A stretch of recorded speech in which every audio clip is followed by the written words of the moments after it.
नमस्कार दोस्तों, कैसे हैं आप सभी? आशा करता हूँ कि आप स्वस्थ होंगे, सुखी होंगे और प्रसन्न होंगे। श्रीमद् भागवत गीता में आपका स्वागत है। हमारा जो समझ है, हमारा जो विवेक है, वो किस स्तर पे है, ये हमारे अपने बोध का ही विषय होता है। अगर आप कहीं ना कहीं कुछ शंका बनी हुई है, कुछ भ्रम बना हुआ है, इसका यही मतलब है कि अभी हमने अपने चिंतन को, आराधना को उस स्तर पे लेके नहीं गए जहाँ पे वो संपूर्ण हो। अर्थात किसी भी प्रकार की आ, बेचैनी ना हो, परेशानी ना हो, अपूर्णता ना फील हो। हमारा अक्सर यही होता है, हम कहीं ना कहीं खाली होते हैं, कहीं ना कहीं हम अपने आप को अकेला महसूस करते हैं। उसका कारण क्या है? उसका कारण ये है कि आप इस संसारी जीवन में जीते हुए उस विषय वस्तु के प्रति इतने आसक्त हैं कि कोई वस्तु की या विषय की या व्यक्ति की जब कमी होती है तो आप उसे जो है मिस करने लगते हैं, और वही जो है आपके परेशानी का कारण बन जाता है। लेकिन जब आप ईष्ट के प्रति अपने आप को समर्पित करते हैं तो वो जो आपका ये समस्या है वो खत्म हो जाती है। और मैं हर एक व्यक्ति से आह्वान करूंगा कि आप जो है भजन करना प्रारंभ करिए, अर्थात चिंतन करना प्रारंभ करिए, ध्यान करना प्रारंभ करिए। वो आपके सारे जो इस प्रकार के मुश्किलें हैं, अर्थात जो कोई भी चीज़ आपको इस प्रकार से परेशान करती है, उससे आप मुक्त हो जाएंगे। और इस चैनल का और हमारे इन विचार का यही उद्देश्य है कि आपके जीवन में किसी भी प्रकार की परेशानी ना हो, किसी भी फील्ड में लेके। और सबसे ज़्यादा परेशानी है हमारे अपने मन की, और ये मन जो है आपको किसी न किसी तरीके से परेशान करता ही है। तो इसे समझना आवश्यक है। अगर इसे आप समझ गए तो चीज़ें जो है बेहद आसान हो जाएंगी। तो आइए देखते हैं और समझने का प्रयास करते हैं कि श्री कृष्ण ने अर्जुन को किस प्रकार से उन बातों से अवगत कराया जिससे उनके जीवन में वो समझ सके और युद्ध के लिए खड़े हो गए। उसी प्रकार हमारे जीवन में भी सदैव कोई ना कोई भ्रम, डाउट, संशय बना रहता है। लेकिन जब उसको हम मजबूती से समझ जाते हैं चीज़ों को, तो हम भी जो है युद्ध के लिए तैयार होते हैं। किसी भी प्रकार की जो चुनौती है उसको हम टैकल कर पाते हैं। तो कहते हैं, अधिभूतम क्षरो भावा पुरुषस्व आधि दैवतम अधियज्ञो अहम एवात्र देहे देह भृतांवर। जब तक अक्षय भाव नहीं मिलता तब तक नष्ट होने वाले संपूर्ण क्षर भाव अधिभूत अर्थात भूतों के अधिष्ठान हैं। जब तक अक्षय भाव नहीं मिल जाता, अर्थात कभी ना नष्ट होने वाला जब भाव नहीं मिल जाता, तभी तक जो है आप ये जो संपूर्ण क्षर भाव है, अर्थात प्रकृति में हो तो नष्ट होगा ही। जो आज नया है वो कुछ दिन में पुराना होने वाला है, खराब हो जाएगा। तो यही जो है भूतों का अधिष्ठान है। तो जब तक आपको अक्षय भाव नहीं मिलेगा तब तक आप इस प्रकृति के माया जाल में भटके रहेंगे। और ये अक्षय भाव तभी मिलेगा जब आप आत्मा को समझेंगे, क्योंकि आत्मा अमर है, आत्मा कभी मरता नहीं है। तो वही भूतों की उत्पत्ति के कारण है। तो जो ये संपूर्ण जगत है वही यही सारा जो है उत्पन्न का कारण है। और पुरुषाचा अधिदैवतम, प्रकृति से परे जो परम पुरुष है वही आदिदेव अर्थात संपूर्ण देवों का अधिष्ठाता है। तो जैसा हमने पिछले ही श्लोक में ये प्रश्न अर्जुन ने किया था कि अधिदेव कौन है, तो कहते हैं जो प्रकृति से परे व्यक्ति है वही अधिदेव है। और ये हमें बनना ही होगा, क्योंकि जब तक हम प्रकृति में हैं तब तक व्यक्ति का किसी न किसी तरीके से वो इस वासना में ग्रसित रहता है, कामनाओं से ग्रसित रहता है। जिसको जो वो चाहिए वो प्राप्त नहीं होता। तो उस प्रकृति से जो परे है व्यक्ति वही जो है अधिदैव है। और अर्थात अधिदैव जो संपूर्ण देव अर्थात दैवी संपद का जो अधिष्ठाता है। हमने प्रारंभिक में ही पढ़ा था, प्रारंभ में, कि दैवी संपद कौन है, तो वो संपूर्ण देवों का अधिष्ठाता अर्थात इन गुणों का मालिक होता है।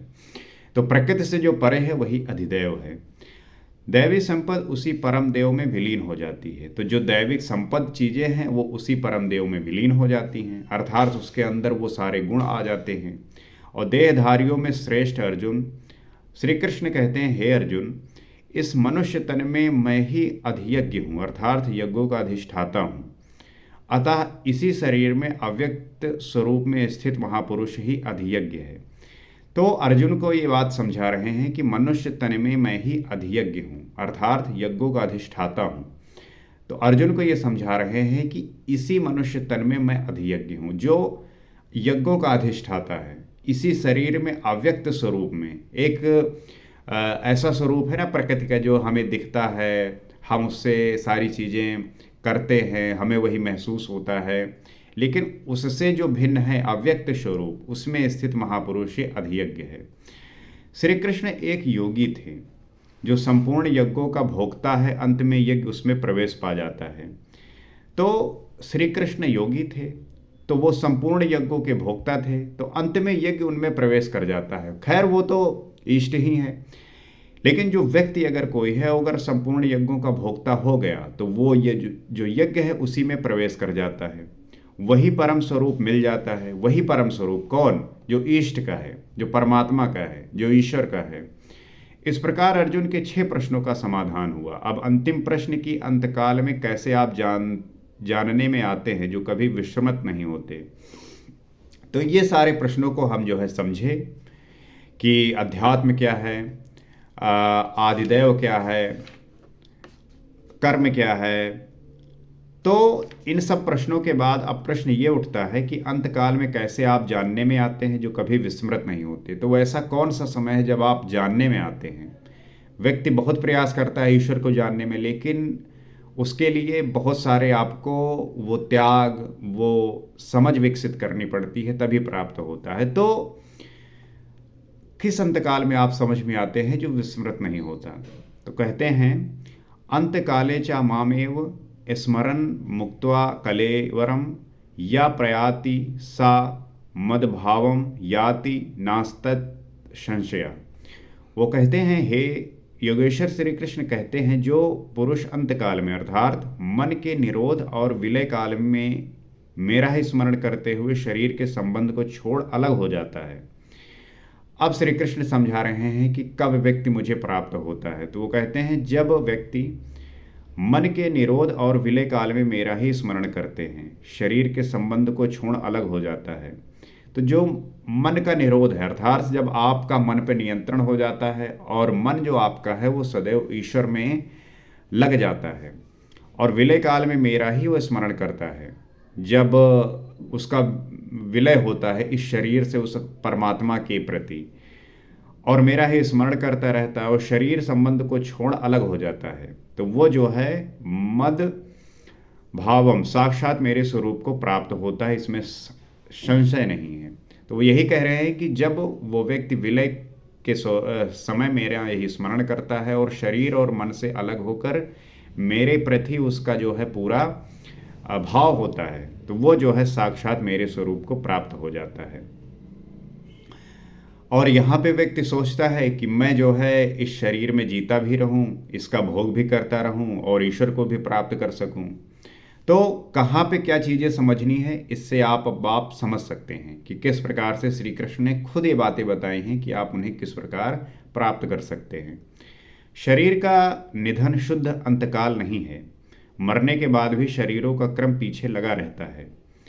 तो अगर आपको लगता है कि जो शरीर का निधन है वही शुद्ध अंतकाल है, अक्सर बात कहेंगे कि भैया जब अंतिम समय आई तब जो उन्हें पता चली, तो ये अंतकाल की बात नहीं है, क्योंकि शरीर का निधन शुद्ध अंतकाल नहीं है। अंतकाल तो आपके मन का होना चाहिए, आपके जो प्रकृति से संबंधित भाव है उसका होना चाहिए।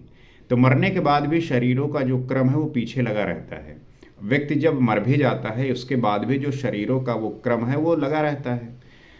संचित संस्कारों की सतह के मिट जाने के साथ ही मन का निरोध होता है। तो जो संस्कार आपके हैं, जो संचित किए हुए हैं, कई जन्मों से निरंतर आप कर ही रहे हैं, तो उसके मिट जाने के साथ ही मन का निरोध होता है।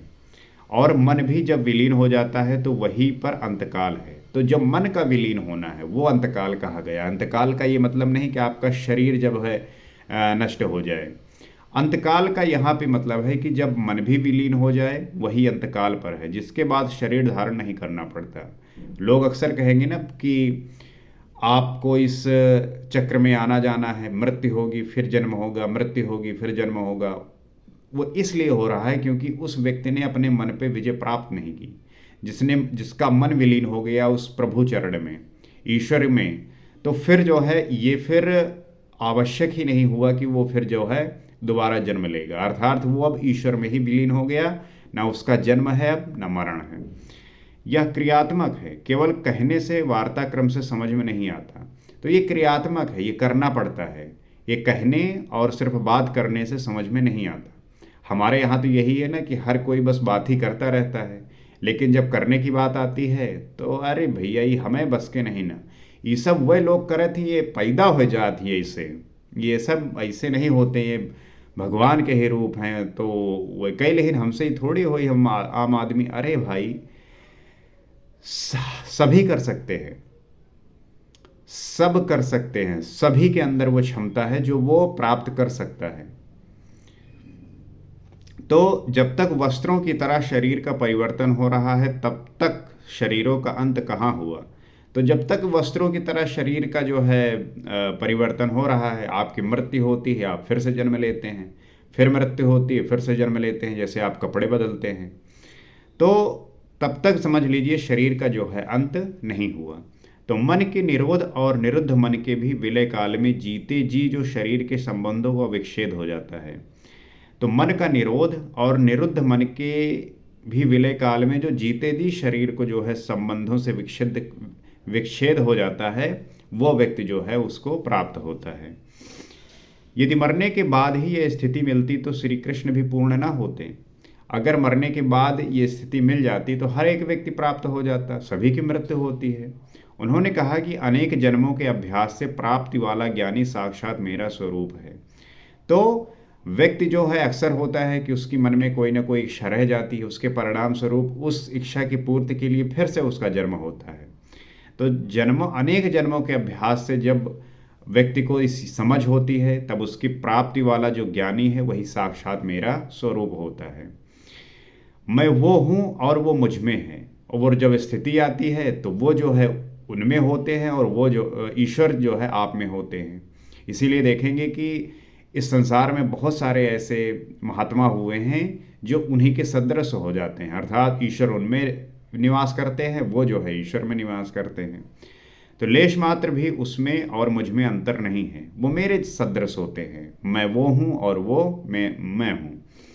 ये जीते जी प्राप्ति है, आप जीवित रहते हुए वो स्थिति प्राप्त कर सकते हैं, इसमें कोई भी परेशानी वाली बात नहीं है। जब फिर कभी शरीर ना मिले वो शरीरों का अंत है। तो अगर आपकी पुनः जो है शरीर ना मिले, अर्थात कभी शरीरों का अंत ना हो, तब समझ लीजिए कि वो प्राप्ति हो गई। अर्थात ये है कि जब फिर कभी शरीर ना मिले, अर्थात आप मोक्ष को प्राप्त हो गए, अब जो है वही शरीर का अंत है। मतलब ये कि अब जो है आपको जन्म नहीं लेना पड़ेगा, उसी को हम मोक्ष कहते हैं, उसी को मुक्ति कहते हैं, निर्वाण कहते हैं, कैवल्य कहते हैं। ये अलग अलग धर्म और संप्रदाय में इसको अलग अलग कहा गया। जैसे कि निर्वाण जो है बौद्ध धर्म में कहा गया, महात्मा बुद्ध ने कहा, जैन धर्म में जो है इसको कैवल्य कहा गया। तो इन सब का जो है बात वही है, बस प्राप्त होने की बात है। तो ये जो वास्तविक शरीरांत का चित्रण हुआ जिसके पश्चात जन्म नहीं लेना पड़ता, दूसरा शरीरांत मृत्यु है जो लोक प्रचलित है। तो यही जो है वास्तविक शरीर का जो अंत बताया गया जिसके पश्चात जन्म नहीं लेना पड़ता, और जो दूसरा शरीर का अंत है वो मृत्यु है जो लोक प्रचलित है, किंतु इस शरीर अंत के पश्चात पुनः जन्म लेना पड़ता है। तो ये जो बातें हैं ये किस प्रकार से होती हैं, किस प्रकार से हो रही हैं, हम कितना समझते हैं, जानते हैं, तो हमारे बोध का ही विषय हो जाता है। और इसके लिए ज्ञान आवश्यक है, पढ़ना आवश्यक है। जितना आप अध्ययन करेंगे, जितना पढ़ेंगे, उतना समझ में आएगा, और आपको हमेशा यही लगता रहेगा कि शायद मुझे जो है और कितना जानने की आवश्यकता है। तो मैं आपको इस पथ पे आने के लिए आमंत्रित करता हूँ। आप आइए, जुड़िए, ताकि हम इन चीज़ों को साथ में जानते हुए हर एक व्यक्ति के अंदर से वो सारी जो परेशानियां हैं, जो बेचैनी हैं, जो अज्ञानता है, वो दूर हो सके, ताकि हम अवेयर होएं और किसी भी प्रकार के शोषण से बच सकें। तो आपको ऐसा लगता है और अगर ये वीडियो के माध्यम से आपको थोड़ा भी वैल्यूएशन लगता है, आप समझ पा रहे हैं, तो इससे जुड़ सकते हैं, सब्सक्राइब कर सकते हैं, फॉलो कर सकते हैं, ताकि नित्य हम इसी तरीके के बात से इन सब बातों को जान सकें, समझ सकें और जीवन में हम उस तरीके से आगे बढ़े जहाँ पे हमारा इस जन्म का जो कर्तव्य है, इस जन्म के प्रति जो हमारी अपनी समझ है, वो प्रगाढ़ हो, मजबूत हो, ताकि हमें उस बात का अवेयर हो कि जो हमारा जन्म है वो किसके लिए हुआ है। हर एक व्यक्ति के लिए आप कितने उपयोगी हो सकते हो, आपका भाव क्या हो सकता है उनके प्रति, तो यही बोध का विषय है और यही हम जानेंगे। तो अगले एपिसोड में हम आगे देखेंगे, आगे समझेंगे कि किस प्रकार से अर्जुन के जो प्रश्न हैं उसको श्री कृष्ण कैसे समझा रहे हैं और बता रहे हैं। यही सारे प्रश्न हमारे भी होते हैं। तो जब हम इस बात से समझेंगे तब जो है हम युद्ध के लिए खड़े हो जाएंगे। युद्ध वो नहीं कि जो आपको शस्त्र से लड़ना है, अस्त्र से लड़ना है। युद्ध आपके मन का, आपके शरीर का, आपके बुद्धि का और किसी भी परिस्थिति में। तो आशा करते हैं कि बात समझे होंगे। अगले एपिसोड में आपसे फिर मिलते हैं। नमस्कार।